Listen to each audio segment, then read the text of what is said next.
Sitting on a bunch of 2027 rookie draft picks feels like you're sitting on gold. But is it?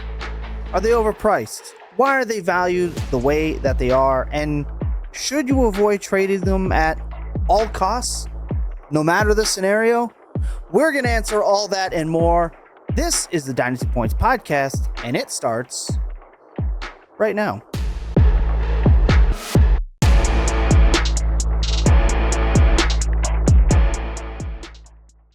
Hello, everybody, and welcome back to the Dynasty Points podcast. I'm excited to have Ryan Heath joining me, Jacob Sanderson from somewhere on the globe that Lima, Peru. There we go. And he's still locked in, taking time. He brought the recording equipment to avoid recording with AirPods for everybody's eardrums to bring you more fantastic content here on the Dynasty YouTube channel here for Fantasy Points. Guys, a fun show today. We have been thinking about how to get back to our roots here a little bit, and this theory type show is exactly what we do best. So this is what we're doing today. We are going to talk about the 2027 draft class, sort of. We're going to talk about the 2027 draft picks because, well, even the Patriots know they don't want to trade their 2027 first for a wide receiver. In fact, they chose to trade their 2028 first round draft pick for a wide receiver. So we are seeing this play out in real time in the NFL, and we are definitely seeing it play out in our Dynasty League. So let's break it down. First question of the day that I think is really important to kick this off is 2027 draft picks. Why exactly are they valuable? And I'll start here with Jacob. Yeah, so 2027 picks, obviously incredibly exciting if you have them. Everybody's very pumped about this draft class. One of the reasons why we have been arguing that you should be targeting 27 picks for over a year now is that at the very least, there was going to come a time when the perception around the 2027 class spread from, your Lucases, the Devi nerds of the world, to being more in the overall public consciousness of more and more dynasty managers. So even if the 2027 class in April of 2027 or 2 years after that does not turn out to be quite as good as it was hyped to be, it was almost inevitable from basically the moment that Jeremiah Smith walked onto a football field that there was going to come a time when everyone started to treat 2027 picks as gold. And the question now is, do you keep that cake in the oven, continue to bake and pull it out and eat it? Or is it time to sell high, already sort of capitalizing on the more broad perception of these 2027 picks? And looking at the class, there's still a lot of uncertainty because we're overly about a year out. My view is that there's one player I'm 1,000 million % sure is as advertised. Jeremiah Smith, just utterly ridiculous. We're talking about a guy with 3.82 yards per team pass attempt per game as a freshman, which is a higher mark as a peak mark than any of the wide receivers in this class that we talked about through all of our rookie content hit ever. And he did that as a freshman on a team with the 4th overall pick in last year's draft, who was older than him on that team, and Emeka Egbuka, who's currently a top 12 dynasty wide receiver, who was 3 years older than him at the time. And he just absolutely wiped those guys off the face of the earth. I'll go as far as to say, I think before he ever plays a snap in the NFL, I will probably have Jeremiah Smith as my Dynasty 101. So if you have an opportunity realistically to have a Jeremiah Smith pick, I'm pretty much making that completely immovable. You go down the rest of the list, and Ryan's going to go through in more detail some of the specifics of who's projected to get drafted. I'll just say the rest of the class is a little bit more projection based. That's fine.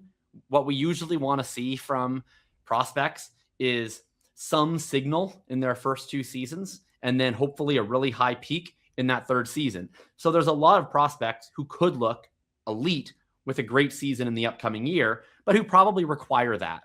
The only other guy for me that I'm comfortable saying without any real improvement on what they've already shown would be a base first plus player with expected draft capital is Cam Coleman among the running backs and the wide receivers.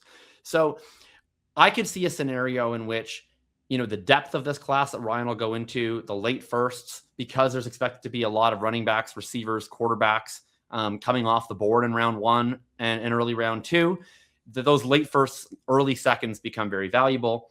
But I could see a world where there's a lot of teams who wanted Jeremiah Smith, thought they had a chance at it, wind up at the 1-2, the 1-3, the 1-4, and maybe this year doesn't go quite as strongly for a Ryan Williams, for a Cam Coleman, for a Nick Marsh, for TJ Moore, etc. And all of a sudden, you're looking at those picks being a pretty severe drop off from Smith, and maybe you sold a little bit lower. So that's my first overview of the class, but I want to turn it over to Ryan because I think he has some of the more specific names he wanted to talk about. First, I just want to echo most of what you said about Jeremiah Smith. I don't know if he'll be my Dynasty 101 like immediately overall, but I can tell you right now, just based on the glancing through the spreadsheet that was happening for this class during this past draft process, Smith is probably going to be the best wide receiver my model has ever seen by quite a significant margin based on just what he's already put in there. So, 100% that is warranted. The value attached to those early 2027 firsts, I totally get it. But you bring up a good point, which is that this far out, there is a lot of inherent uncertainty with a class, not just in terms of how are these players going to perform in their final year, but also are all of these players actually going to declare? And to kind of illustrate that, what I wanted to do was I went back and I looked at Dane Brugler's way too early mock draft from 2026. So he put this out in just after the 2025 draft. He was projecting ahead way too early who's going to go in round 1 for 2026, which obviously we now know, right? But in his way too early mock a year out, he had 5 quarterbacks in round 1. 2 of them didn't even declare. One of them was Mendoza, and then it was Aller and Nussmeier. He had 2 wide receivers in that round 1. It was Carnell Tate and Evan Stewart. Just 1 running back, it was Jeremiah Love, and 1 tight end, it was Kenyon Sadiq. So that's 9 total first rounders that he had projected. Of course, some of them didn't declare. We got some other guys that came up. There's uncertainty like at the edges of that. But good on Dane Brugler, did a pretty good job at identifying a year ahead who the top fantasy relevant prospects were going to be that would go in round 1, right? But of course, guys can fall off. Quarterback stock, especially, I've kind of noticed, seems to go up and down the most dramatically year by year, or maybe it's just that people are more willing to project quarterbacks to take a big step forward. 1 year ago, right? Garrett Nussmeier was supposed to go first overall, and he was barely drafted. And I know that injury had something to do with that, but it happens all the time. Sam Howell was supposed to be a top 5 pick. Desmond Drew Ritter, Aller. Spencer Rattler was supposed to be a top. Drew Aller was supposed to be. Totally. Happens all the time. It is the hardest position to project. I talk about this on a regular basis. It is the most difficult. And let's not forget that sometimes guys can just creep up that we don't know about. Jaden Daniels wasn't exactly on the really top 3, top 5, even first round radar at one point, and all of a sudden he shoots up because of just an absolutely excellent season. Like Ryan is saying, it's not as predictable. Yeah, so that's what I'd keep in mind is that especially at the quarterback position, which matters a lot in terms of the value of these picks in Dynasty Superflex leagues, how deep does the first round actually go? It is going to be in large part determined by how many quarterbacks are selected in round 1 and that are seen as fantasy friendly, right? We have some years where we have 5 or 6 guys going in round 1, early round 2 of Dynasty rookie drafts, some years where we have 1 or 2. So, and that makes a huge difference to the value of these picks. And that's just unknowable at this point. To me and probably to pretty much anyone, even the most sicko college football QB scouting people, it's very hard to project out the QB position. So that's one big variable to keep in mind. The other is if we just look now at Brugler's way too early 2027 mock, he does have 5 quarterbacks in the first round, 6 wide receivers, which is the biggest difference compared to 2026 to what he was projecting, 2 running backs, and 1 tight end in his first round, way too early 2027 mock. So that is 5 more fantasy eligible players that he had projected as firsts than he did at this time last year. So that if that actually happens, great. We have first round picks into the second round of dynasty rookie drafts. But yeah, of course, as we've been saying, that there is can just be so much churn like at the bottom here. And I do think if we want to like turn the page over into like what's happening in dynasty leagues right now, I do think just the 2027 label on a pick is kind of carrying carrying like the reputation of the top of this 2027 class, even if it is a late pick. I think people are rightly, especially coming off of 2026, just assuming, well, yeah, any 2027 pick is going to be better. And on average, that's probably true. But I do think there's more uncertainty with these late 2027 firsts than the market or than a lot of people are giving it credit for now. I said this for years, like that I would always fade whatever like the consensus hive mind opinion is of a draft class because it changes 5 times between whenever you hear about it and when the class actually happens. Really, the only time I felt proven wrong was 2026 when everyone knew it was terrible kind of from the beginning, and that never really seemed to change in market sentiment. But I think when there are expectations, they are much more malleable in terms of what could actually happen as opposed to when expectations are already just very low. So I do think that if you are a clear contender, you're probably getting more bang for your late 27 first than you are in other years. And that's not necessarily going to be reflected in who gets drafted at the 111 compared to who would have in 2024 or in 2023. Yeah, I think it's a great point. I'm here taking a look at my fantasy points front office tool, and you can just see by the most traded draft picks right now over the last 30 days, over 1,400 trades. And the 27 first is just being absolutely held onto, being traded about as much as a 27 third is, which is rare for first round picks. I mean, let's face it, these are the most traded assets. Ryan, Jacob, you've hit on this a number of times where that's usually the first bullet people go to. What do you want for a player? And the answer is more often than not, well, I see you got a first round pick there. And people are just holding on to it. And I'm almost wondering if it's out of fear a little bit, which is something that we can get into down the road here. But I just looked at this mock draft, and I just got to tell you, you're already giving Jeremiah Smith the 101. I'm looking at this mock draft and seeing Ahmed Hardy going to Baltimore at 29. I think I'm just, not for nothing. There might, little contest for 101 there. I don't know. Well, I want to get a little bit specific. So Ryan and I both kind of did the broad overview. I mentioned sort of how I think it's possible, certainly I wouldn't even say probable, that certain 2027 picks could be worth less later than they are today. The general rule is they gain in value.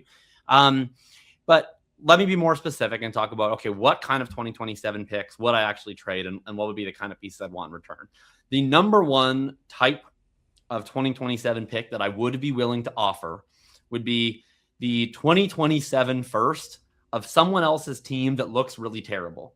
Because I think right now is a great time if you were lucky or proactive and you traded for someone else's 2027 first 2 years ago, you traded them Derrick Henry for that pick 2 years ago. They were trying to chase down one more title. Maybe you traded them Travis Kelce or something. And now that was their last run at the title. Maybe they even won it, but now their team is completely aged out. It looks awful. And you have their 2027 pick. Congratulations. You won the lottery. That is the first kind of pick I would look to trade, because today that team might look like the worst or the second worst roster in your league. But part of how aggressive I expect teams to be in seeking out Jeremiah Smith is that between now and the start of the season, and then even between the start of the season and week 4, teams that are struggling, get off to a bad start, have some injuries, realize they're not that good, and have their own pick are going to go to truly nuclear levels to tear down their team in chase of that 101. And the incentive of the team who does not have their own pick to make themselves bad is just so much less than any of those teams who can actively tank themselves to Jeremiah Smith. I think we're going to see more trades that are like honestly almost even bad value for the team giving up players just to take points off of their roster to go and chase down Jeremiah Smith than we've ever seen. It wouldn't surprise me if there are 2, 3, 4 teams in a lot of leagues that are pulling out all the stops to try and go 0-28 this year in leagues in search of getting Jeremiah Smith, to the point that this 27-1 of a team that looks awful on paper right now, it might be the 105 or the 106 or even the 107 if they can just scrap themselves through while 4 or 5 teams are actively trying to lose every single week. So that would be the kind of pick that I would look to shop, where I bet you might be able to talk someone in your league into, hey, I'm holding the golden ticket here. This is your Jeremiah Smith pick. And in actuality, it's probably a mid-first. The other example of a pick I might look to move is, let's say you're the team that's been tanking and you're going to swerve. You have been sitting on these picks. Maybe teams expect you right now to, tank one more year because of the great draft class. But you look at it instead, it's like, you know what? Everyone's going to be tanking. I built up all this value. My roster looks terrible right now. I'll get out in front of it. Maybe you can find one manager who is looking more at your roster today and thinking this team's not very good, and maybe less considering just how many more moves you can make to turn your team from the bottom to the top. Those would be the types of trades I'm looking for. Who am I trying to get with it? I would pretty much only be interested in using 27-1s that are not like very obviously late to get what I would call scarcity players. Basically the types of players that you really can't get in trade through normal means. We're talking about the round 1 startup assets, or some of those guys that go in late round 1, early to mid round 2 of startups that I think have a pretty obvious path to becoming top 5 startup picks. Guys like Jaden Daniels, Caleb Williams, Malik Neighbors, Ashton Genty, Jeremiah Love, Brock Bowers. Like those guys and up are pretty much the only ones I'm looking to do trades with the 27-1 in. Obviously, to get those guys, you're going to have to add more than just one first round pick. But I'm pretty much only big game hunting with it. If someone's just giving me, something like well, maybe I could make a deal for like a Chris Olave range player. Maybe I could make a deal for Chase Brown range player. Like for that tier of asset, guys that are actually tradable, I'm probably not looking to waste my bullet of this 27-1 that everyone's going to want, that's super, super liquid, on that type of player, at least until the trade deadline. You have so much time to consider using this 27 first asset that everybody is so excited about, that if I'm shooting that bullet out of my gun in June, I better be getting an asset that is really, really, really hard to trade for and very scarce, not the type of player that I feel like I could potentially get by other means in other leagues or down the line. Love all that. I think you said that perfectly. So while you were talking, though, I had to go and seek out, because I was pretty sure I did a deal exactly how you were describing, and I found it.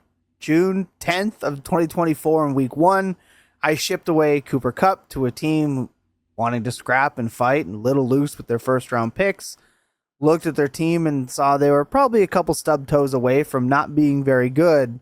I'm a contending team in this league, this of course being our home league, and I was still happy to send away an aging piece to go and do that. I think, to me, even if you're a contending team, you can be going and buying first round picks. Now it's going to be harder, because I think as a community with so much content being out there, I think people have gotten woke to the idea that this draft class is going to be awesome, but you never really know. There are still people that are going to want the veterans that will score points. So I think there's still opportunity, but I think you're definitely right that you should only be selling these picks 4 players in this upper tier, as I go and pull it, this upper tier elite range. But even still, there are some guys here that I don't really know I'm super interested in going and doing so. Like, do I want to be going and buying a CeeDee Lamb and a Malik Neighbors, who's more of a sell to me right now than he is a buy, or same with CeeDee Lamb. He's getting into that territory too. That's also why I think the 2027 draft class is being held in such high regard. Is we need it. We need this draft class so badly. We had players in the last 2 draft classes have such high hope. Marvin Harrison Jr. was the 1-2 turn. Brian Thomas Jr. heading after his rookie year was up there in the second round of the 1-2 turn. Ladd McConkey was at the 2-3 turn. Those guys all lost value. Last year's draft class, we had a guy in Egbuka skyrocket into like the top 8 very early, and he ended up somewhere in the 15 and 16 range 8 weeks later. So I feel like we are just starved for these upper tier rookies, and that kind of includes quarterbacks as well, outside of, say, like a Bo Nix, right? Caleb Williams, but even Caleb Williams isn't really ascending into that first round. Outside of like Drake May and Jaden Daniels, it's kind of bare bones. Like Bo Nix, a perennial top 8, top 10 fantasy quarterback, is still hovering in the mid to late 3rd round right now in startups next to guys like Nico Collins. And I think we just need this draft class so badly. And I think that is a big reason that people are just latching onto these picks, and it's just going to get harder and harder to acquire. Yeah, totally agree.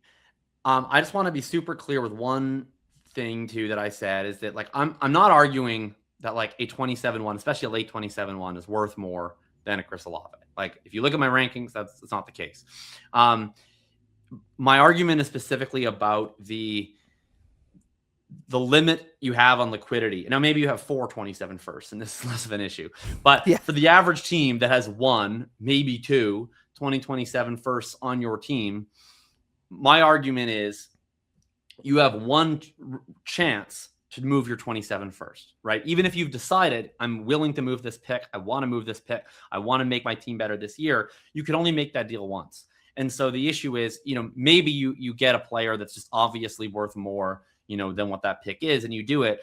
My argument is, like, considering market focused deals that are within the range of what's normal in trades, I'm only doing that kind of deal where I can get that really, really high-end player, because that's how I want to use my 1 chance. If you blow it on something else, you're not going to have that chance later, and then it probably takes away a realistic opportunity to get in on the bidding if one of these types of players goes up on the block later on. So that's what I wanted to stress too.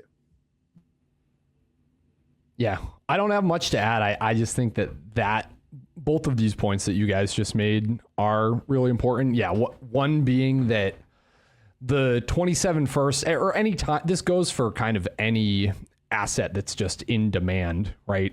Is you not only do you want to get fair value, quote unquote, for the asset, you want to make sure you use it in the best way you possibly can. Like there's always the opportunity cost isn't I'm not making a deal, it's another deal you could make later with the same asset. So yeah, not a whole lot to add, but I think you guys wrapped this up really well.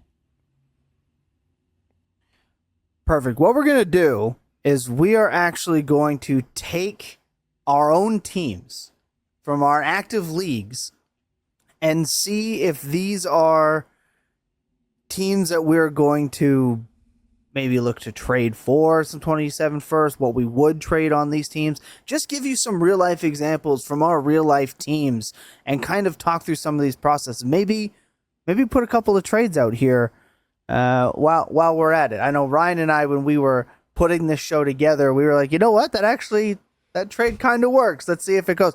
Any update on that? Was that auto rejected?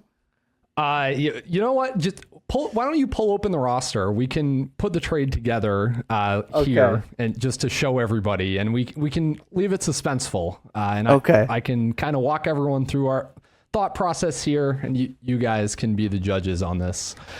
So this team is a league that I'm in with a bunch of other content creators, Jacob being one of them. I'm in this league. But yeah, my team is like fairly good. It lost in the semis last year, came in third. Wait. Can you just scroll down there? Can you scroll down there? I see a ranking that has the teams aligned by total value. And I noticed one team at the top. And I just wanted to see if anyone else noticed that. Yeah, it needs a quarterback and some draft picks, though. He's still a tweener. So Jacob's at the top. Because probably honestly in large part because of a trade that he made a few weeks ago, sending away a 27 first. But yeah, my team here is pretty good. It needs a quarterback, but running back's pretty good. It's got Omarion Hampton, Chase Brown, Bucky Irving. Wide receiver has Puka, Jamar Chase. Tight end is kind of cobbled together, but whatever. Like it's a good to solid team, should contend. And I have multiple 27 firsts. I have my own, and I have another one that belongs to David Gaudieri, who also has like a pretty strong team. So two like probably late. And David, who's never met a future pick, he hasn't traded away. Yes, it was the easiest, the easiest 27 first to talk anyone into giving me ever was David's 27 first. So yeah, that's where we're at. I would like to move one or both of these for probably a quarterback upgrade. If you scroll up, I've got Baker Mayfield, but my super flex in week 1 is probably going to be Tua, which is a little bit gag inducing, not necessarily great. So yeah, it's very much the Tom approach to the QB position. So we kind of looked through this league, and it was like, all right, who needs picks or is like a rebuilder but has a lot of quarterback value? The answer was Dave Kluge, who always has a lot of quarterback value in any league that he's playing in, from what I gather. He loves drafting quarterbacks. Look at this. Caleb Williams, Justin Herbert, Daniel Jones. He was tweeting at me earlier today because he drafted Brock Purdy as his QB3 in yet another startup, apparently, and was teasing me about when I crashed out over that when we did this startup. So yeah, this is very much a Dave thing to have a bunch of quarterbacks. So we tried to put an offer together, me and Tom. We ended up going my own 2027 first, Jordan Addison and Bucky Irving, who, they would both start for me, but those are not immovable assets. They're young players. Some people like them. And Ja'Cory Krosky-Merritt, just for the memes more than anything. So that's the package. The one, Addison. Was that Bucky, Tom's addition to the trade? and JCM. It actually was. Addition to the trade. Yeah, It actually was. Hard to figure out how that happened. We were asking for Caleb Williams and Jaden Higgins in return for this deal. And we put it together, and I was like, okay, I would send this. I don't know if it will be accepted. But maybe a team that wants to get 27 ones Good on strategy, it has a trying bunch to of get Caleb QBs. Williams from a Bears fan. I'm sure that'll work. Yeah, that's so Jacob's spoiling the outcome. But I didn't know the outcome, but I did know the outcome. What's hilarious though is that at least sorry, Dave, if you don't want me airing out our trade negotiations, but I think it's funny in this moment. But Dave's issue was not actually with Caleb Williams in terms of what his response to me was. It was actually in reference to Bucky Irving. I assume in reference to Bucky Irving. Maybe to JCM, but probably Bucky Irving. He says, I've never bought high on a day 3 running back in my life. And I was like, is this buying high on Bucky Irving? This is like Bucky Irving has a bum shoulder that nobody knows about. He's like, I'm like, if anything, I feel like I'm selling Bucky low to you. Like people were much higher on Bucky a year ago. But yeah, I don't think he actually rejected it, but I'm assuming it will sit there and die and will not go through. So yeah, we're going to have to look elsewhere, for my quarterbacks, but this is the type of deal I want to try to construct and hunt, which is like all of these players that are maybe roughly worth a base first. And as Jacob put it earlier, kind of big game hunt for these premium assets like Caleb Williams. Is every manager going to be willing to do this? Of course not, and I understand why. But I think there are rosters that would want to, either if they're carrying a lot of quarterbacks or if they're rebuilders just in search of value bets, value appreciation opportunities. Like I think this structure trade kind of can make sense, but trading for QB sucks is really the moral of the story here. I'm glad you brought up this league because it's a league. I don't even know. I didn't even realize this when I saw the show sheet. Now, granted, I've been in Peru, so I've not been that focused. Yeah. Jacob, you can just send Ryan another quarterback here. You've got Stafford and Geno. God. There's an option. No, I just got. Jacob's going to tell the story of his quarterback here, and it is relevant. My segue here. I love that Tom sees a team with Matt Stafford QB2 and Geno QB3. He's like, this team has too much value at quarterback. Like, that's awesome. What do you shed mean? Some quarterbacks. We got to get rid of these guys. But I'm glad Ryan brought up this team because this is one of I think it might be one of the only teams in which I have moved my own 2027 first. And you could see my roster here for anyone listening to this on audio. I have Jaden Daniels, Matthew Stafford, Geno Smith, now at quarterback. Although I guess I should say previous to this, I had Cam Ward, Matthew Stafford, and Geno Smith were my quarterbacks. Oh, so you upgraded from Cam Ward. My running backs were James Cook and Ashton Genty and Bashal Tootin, and then like mostly Jags. And my wide receivers were Justin Jefferson, George Pickens, Chris Olave, Tedero McMillan, Zay Flowers, and then we're into like Josh Downs and people worse than Josh Downs. And tight ends, nothing amazing. It's like Jake Ferguson and Dalton Schultz and Max Klar and kind of sticking it together. Anyway, I'd say overall, pretty fire team. And I'm looking at this in a league where this is a league with all of analysts, endless love to make rookie picks. We all do work on the rookie drafts. We can't wait to make rookie picks. So I didn't think it would be that hard to move picks, even if I felt like my picks objectively projected to be on the later side this year. And the very obvious weakness with my team was a quarterback. I had Cam Ward, who is currently one of the latest drafted, pretty much guaranteed to start 17 games quarterbacks at redraft this year. Matthew Stafford, who is projected to be quite solid this year, but could retire virtually any year after this one. And Geno Smith, who is not guaranteed to start more than like 8 games this season. So wanted to make an upgrade there. And fellow analyst, Ron Stewart, decided to put Jaden Daniels on the block. And I was like, okay, here we go. This could be my moment to really take a stranglehold over this league. And so I sent my 27-1, my 28-1, my 28-2, and then a 27-2. I had 3 27-2, so at least I had a little bit of a surplus of picks going into this trade. And Cam Ward, and I get Jaden Daniels and Saquon Barkley. So to recap, that's 2 firsts, one of them being my own 27-1, 2 seconds, and Cam Ward for Jaden Daniels and Saquon Barkley. And Daniels is exactly one of the guys I described as being a worthwhile player to target with this excess value. Essentially, for me, I viewed this trade as being Ward for Barkley. I have Barkley ahead of Ward in my personal rankings. For those watching the video, they can see that the site that Tom has here together has a little bit more value on the Cam Ward side of that 2v2. And then I look at it as, okay, well, this, if I'm trading for Jaden Daniels, Ward becomes much less necessary for my team, and I'm basically moving the picks for Jaden Daniels.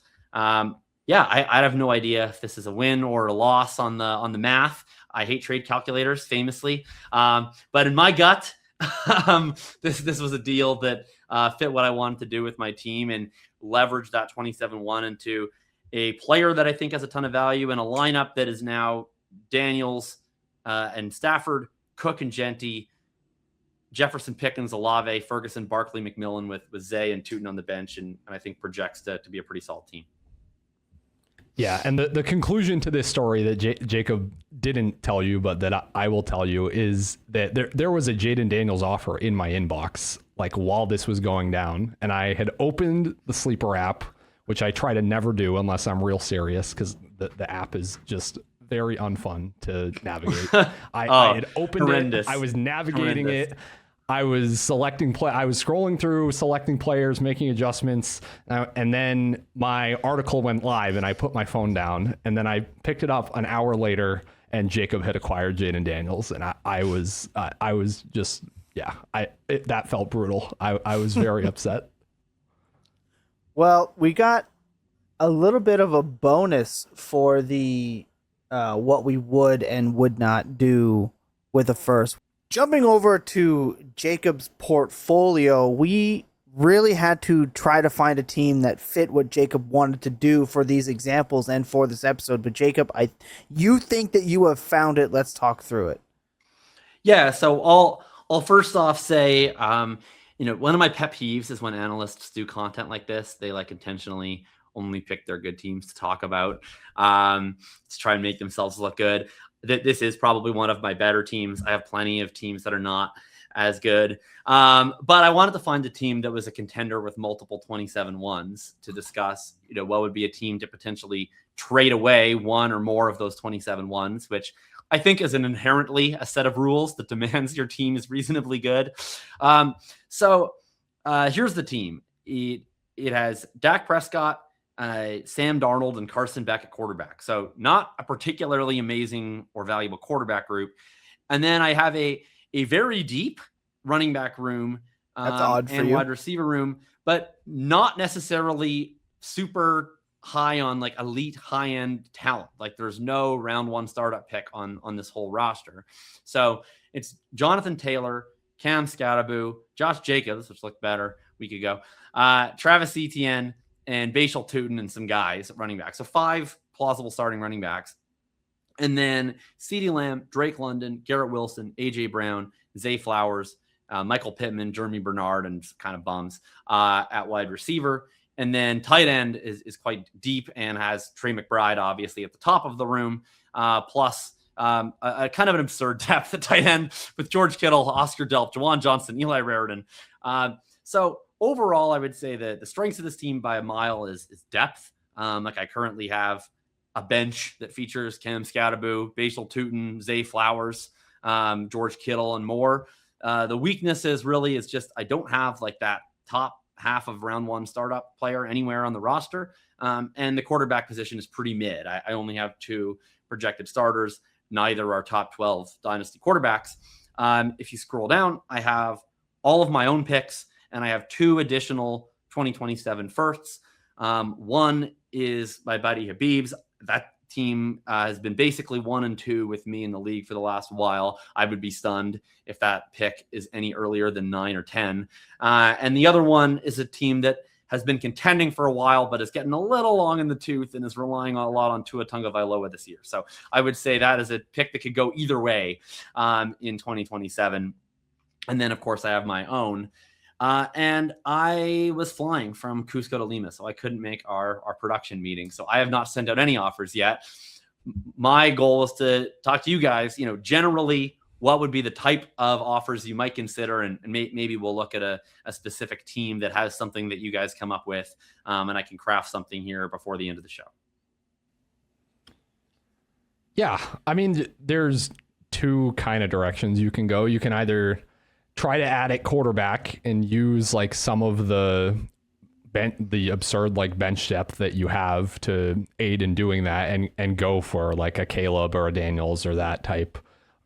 Or even if you want to say, quarterback's fine, you could just go for, like a positional running back, wide receiver, like elite. I don't know if you have a path you prefer there. I know which path Tom probably prefers, but yeah. Well, hold on now. I think what is important for anyone building a trade, and we can peel the curtains back here full on and really discuss how we get into our trade theory and our trade depth. I am looking at, you have a surplus of the most important pieces in Dynasty right now, like we talked about in the open. The first thing I want to do is check the league that I am playing in, and right now I'm going to use my fantasy points front office tool that I have set up here to do so. And you really want to look at the teams that are really down there, maybe teams that think they're a contender, maybe teams that are just trying to buy into that 6th spot and make a run and don't really want to commit. But I'm looking at this Begg, Burrow, and Steele team that, looking at the value of this team, it feels a little bit like a contender with some of the surplus of value it has here at quarterback. And I am wondering if Joe Burrow is not on the menu here for you. This team looks like it is a stub toe away from being out of it. This is the type of team that I am trying to dangle a couple of picks in front of. Granted, I don't know this user's history with draft picks in the league, but I'm looking at this running back room with big red flags. That wide receiver room has many red flags, and even that quarterback room looks pretty fake deep. I think you could make a run at a roster like this. That's just how I approach it. I want to compare my needs to kind of the tweeners and the emergency level teams that kind of have that value that you're looking for. All right, so let's make Joe Burrow the target here. I agree, that makes sense. And I think, probably like if we were doing this and Mr. Begg, Burrow, and Steele was on the program, I would probably just shoot him a message and be like, hey, I have picks. I also have running backs. I'm interested in Burrow. Would you like me to send you players or picks, or would you like to tell me to F off because you're never moving Joe Burrow? But let's pretend we can't do that. We don't. Let's pretend we have a fear of talking to people. And so we're going to just craft an offer right now with the assets that we have, which I agree. He has a weakness at the running back position. And then, maybe could have a need for picks. Well, why don't you guys here use our tool and build up a Joe Burrow offer with the assets at my disposal on my squad here. All right, let's take a look at Burrow. Let's start this off with a couple of draft picks. I feel like, again, those are kind of going to be the... Now, you also... I'm more inclined to trade other people's draft picks rather than my own, but I'm not afraid to do so either. So this one here... Oh, and I just closed the button. That's okay. We're going to get it back. We have the first one that pops up that rings close to us is a Drake London and a second. You do have surplus value at wide receiver. This is definitely an option if you want to go that way. Try to swing kind of elite player for elite player and bring some balance. Is this somewhere you would prototypically start, or are you... I'm probably looking a little bit more at running back, because the way I view it, like I have London is probably the closest thing I have to a blue chip player on the team.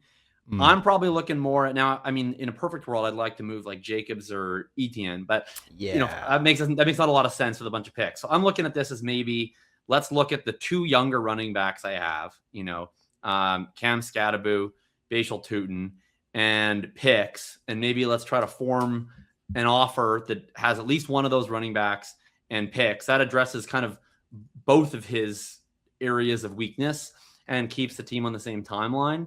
And try to come up with something maybe along those lines. Drake London, I think, probably is going to remain on this squad. Okay, I think that's fair. So looking at this, you've got Cam and these two firsts, and it's looking like you should almost be getting a little something back. But again, your league, the people you're playing against. Yeah. I feel like this is probably the type of deal that is required to pull this kind of thing off, especially with the injury thing. I think this is probably in the team that you're looking at. This is probably the deal that I'm most comfortable sending with the assets that you have. Ryan, is there something that you see here that you could possibly think to swing this? And then my next question, if not, is like how into your wide receiver depth? We've heard you say you'll trade Zay Flowers for a random 27 because he's not making your lineup. Zay Flowers is kind of here. You might be a little bit more enticing to somebody. So we definitely have some options. Ryan, what are you seeing? Yeah, this one's tough just because, as we were saying earlier, just buying a quarterback outright is always difficult. If I'm this team, I'm probably going for more wide receivers. So I probably would just swap Flowers out for one of these pieces. Would be it, or if I was on the other side of this deal, that's probably what I would be asking for. I'm not sure that I would want to take on Cam Scatterbo. I see him kind of more as like, as Tom has said, like a redraft plus asset where it's like pretty wide range of outcomes. He could be really useful just in redraft like this year, but he could also be extremely injured and have like a big value decline as well. So there's a wider range there. That he's more someone I'm trying to get on a team where I can like really benefit from the points that that he may or may not score this year. So yeah, I'd probably either swap him out for Flowers or one of the firsts, and then I think it is more likely to happen from the other side because yeah, when I think if you get a guy that is, I'm a tweener, I want to blow it up, I want to rebuild, they're looking for like, oh, I want the stable asset wide receivers and the picks, basically. Especially when you're looking at a team that has like an iffy running back room already. You got Bucky, you got Dowdle, you got White, you have Pollard and Mason. Maybe an iffy type running back, bounce back type player isn't as enticing as somebody like Flowers would be. Jacob, how do you feel about that? Yeah, that's going to be probably a no dog for me. But the glory of this is that this is a home league style league in which I'm pretty confident that the running backs are going to carry more trade value than wide receivers. So that'll probably be the road. This is a league in which someone traded a 28 first to draft Nick Singleton at the 108. All right. Love to hear that. All right, so we know my next suggestion was going to be, what if we tried to do a trade where you're upgrading at running back, for example? But yeah, it sounds like that's not a trade that's possible in this type of league. No, that's not really very likely to happen. Yeah, that's not particularly likely. This is where it's one of those things where like news like Josh Jacobs and that incident happening. Well, that's the other thing. Really this is a highly reactive to news type of league, right? Because this is a league where like, someone, the fun thing is it's an active league chat. So it's like people are posting all of the Schefter blurbs into the chat. If there's something that happens, the guy's getting suspended for a year. If someone gets, hurt, they're dead for life. If someone has one good game, they're going to the Hall of Fame. Like that's more the vibes. So it's a lot of playing the vibes in certain leagues like this. But yeah, super fun discussion. I may send this Scatterbo 2-1s offer. We'll see if it ever gets accepted or if I get a counter or something. But that's probably where I'd work out. I mean, look, I'm not saying Zay Flowers is off limits. If someone comes back and says, hey, I really want Zay Flowers, maybe we have that discussion and things morph. But I'm a big believer in sending fair offers off of the jump. I don't think that you gain much except for the anger of your league mates by like sending total trash. But I think it's also completely reasonable to send offers that are using the picks or the pieces that you don't want. And then, letting the other people do the work of trying to rearrange the puzzle to work for their team. I think that's fantastic advice. That's great advice. All right, send that out. We're going to see what the outcome is. Maybe by the time we get out of here.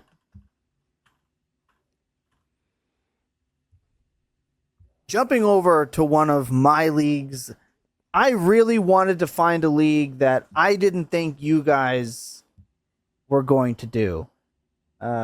This is a league that is valued as a dynasty. This is a team that I went full rebuild, productive struggle off the rip. This is a team that has had the 101 in back-to-back seasons. This is a team where injuries have really, in my quarterback room, as you can quite clearly see, is ranked 10th in the league per my model.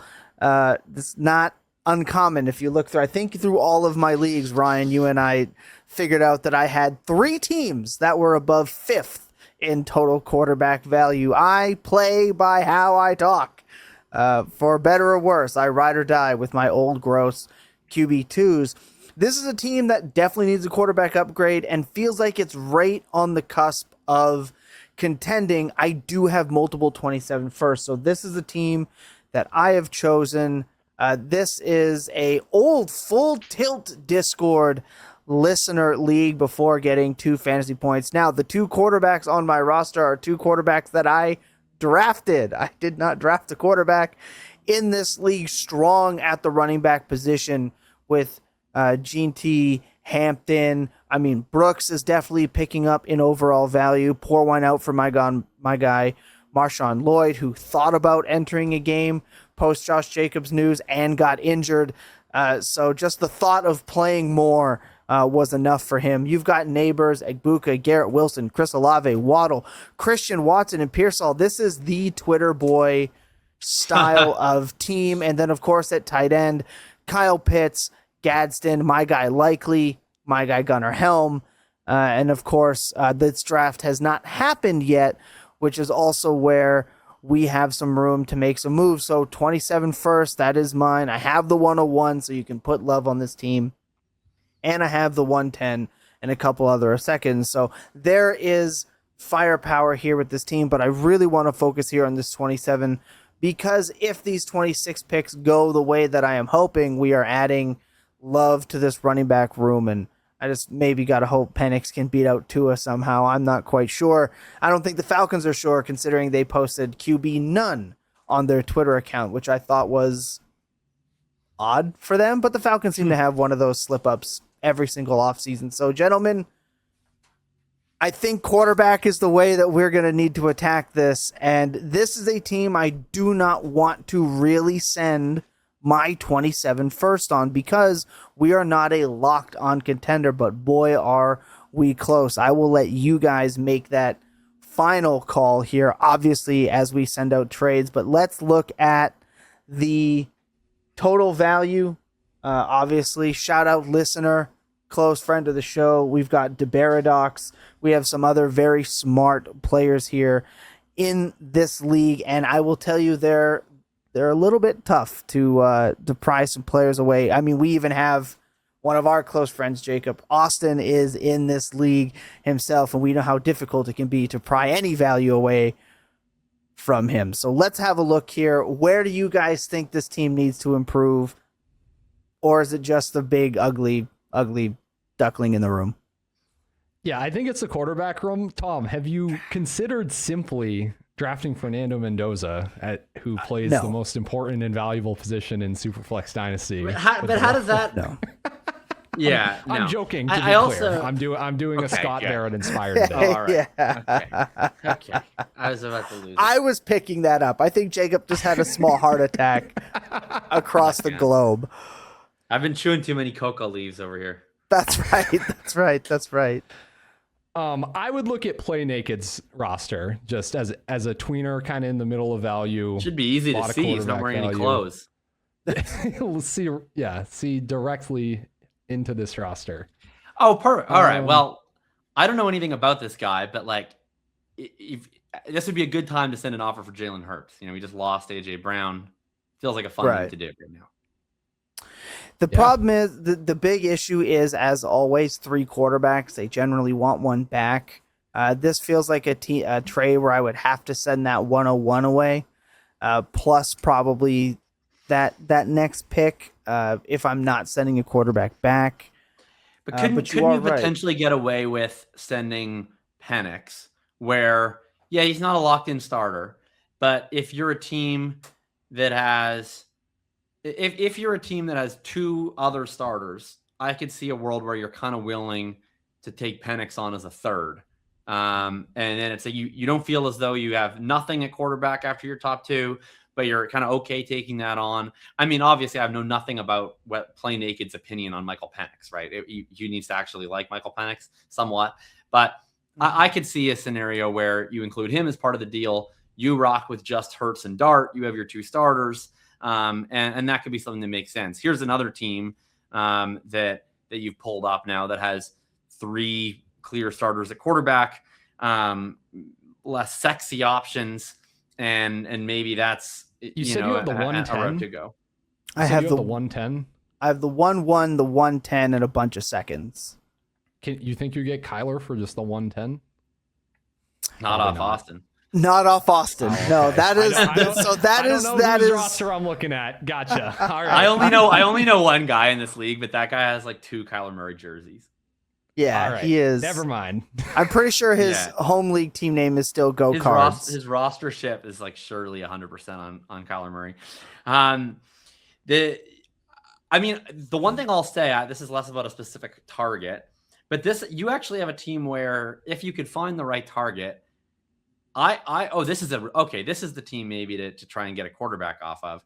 I mean, I actually think I would be willing to move my own 27-1.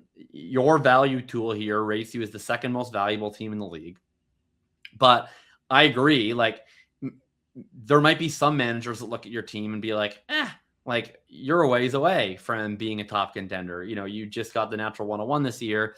And to me, like I would probably lean into that. If I could find a team that values my 27-1 as being ambiguous, maybe you can't, but if I could, then I would probably leverage that and be like, I'm willing to put my own 27-1 on the board, give you something really juicy, and then make, either one huge trade or multiple moves to catapult myself in a really aggressive way from a team that looks like it might have a early to mid 2027 first round pick to a team that projects to have a very late first round pick. So I would probably look personally at like utilizing that 27-1 with this team right here, and maybe trying to go after like a Brock Purdy, for instance, as a possibility, maybe 27-1 plus, try to target Patrick Mahomes. Or then I turn around, I use a bunch of the rest of my assets to go after another really strong producer, the running back or the wide receiver, the tight end position, to really make sure that 27-1 that you just sent away is not going to be early. I might be doing the Tommy two-step here, I think. I think you're right. You're speaking my language in terms of putting a trade together. You are not wrong. Okay, so let's go attack for Patrick Mahomes here. I feel like this is the type of team. If I check where I have him, I do only have him in 4 other leagues, so I feel like there's an opportunity. I can carry a little bit more rostership, a little bit more weight, because I had traded away a lot of my Patrick Mahomes in the past. So let's go to the trade for, this is Marion Hampton straight up. I do not want to do that. That is the 101. We don't want to do that. Hampton and Brooks. It really wants me to send away Hampton. This would be the 110. So I don't think any of these are going to do it. So let's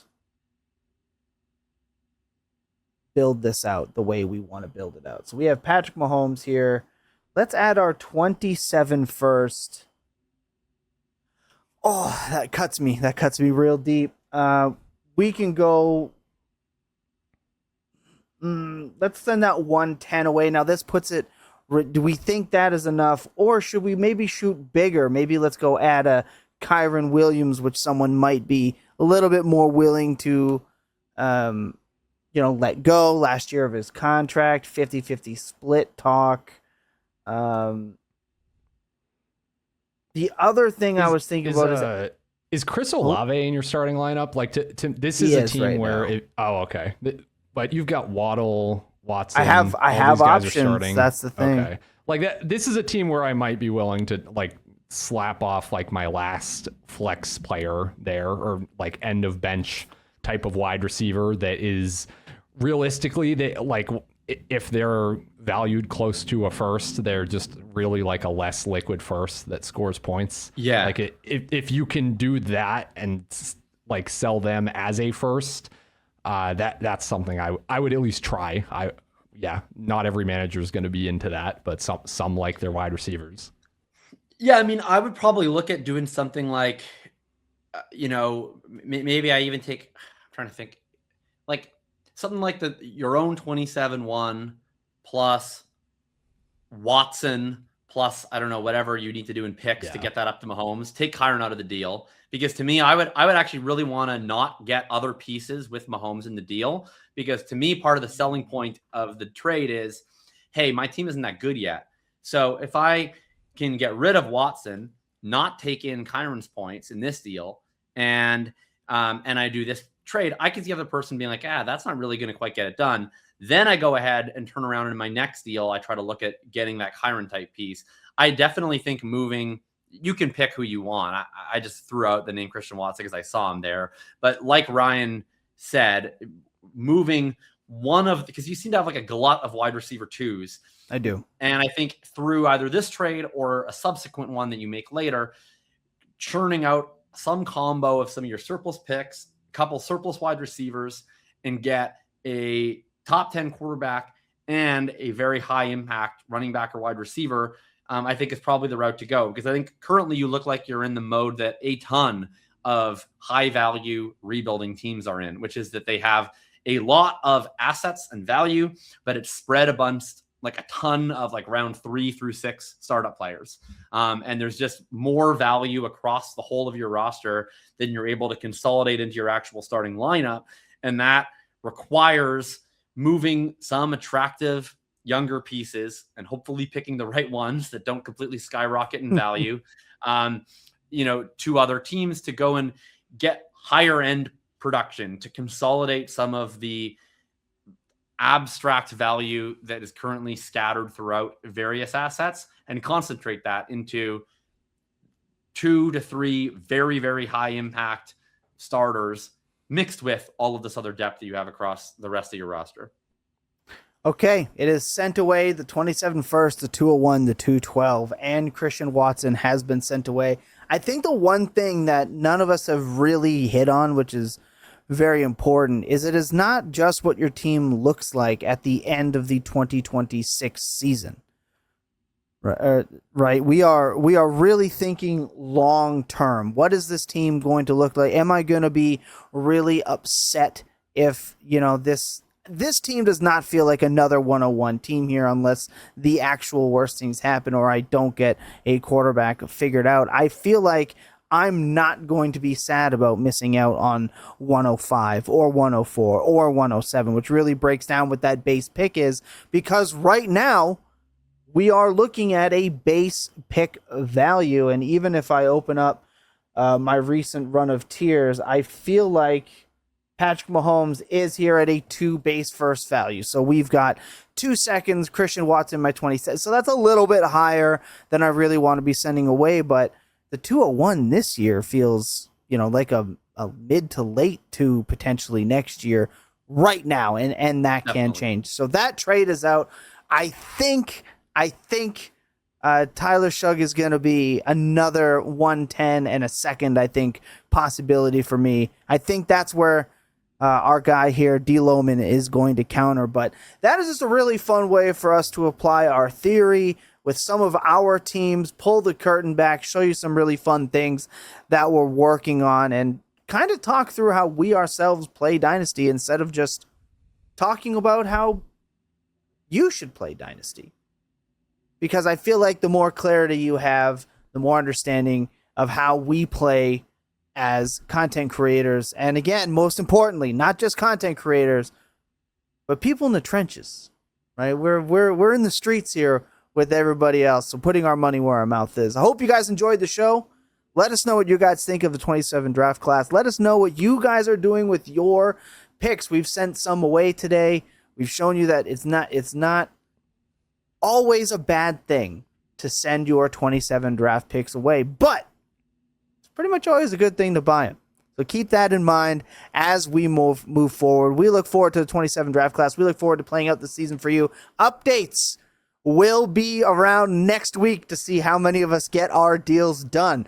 I look forward to doing more of these. I think these are fun. I think we need to explore more teams where Jacob actually has a bunch of fat-ass running backs, because I was very surprised to see a team that had more than one on the roster. I can't wait. Thanks for tuning in with us this week.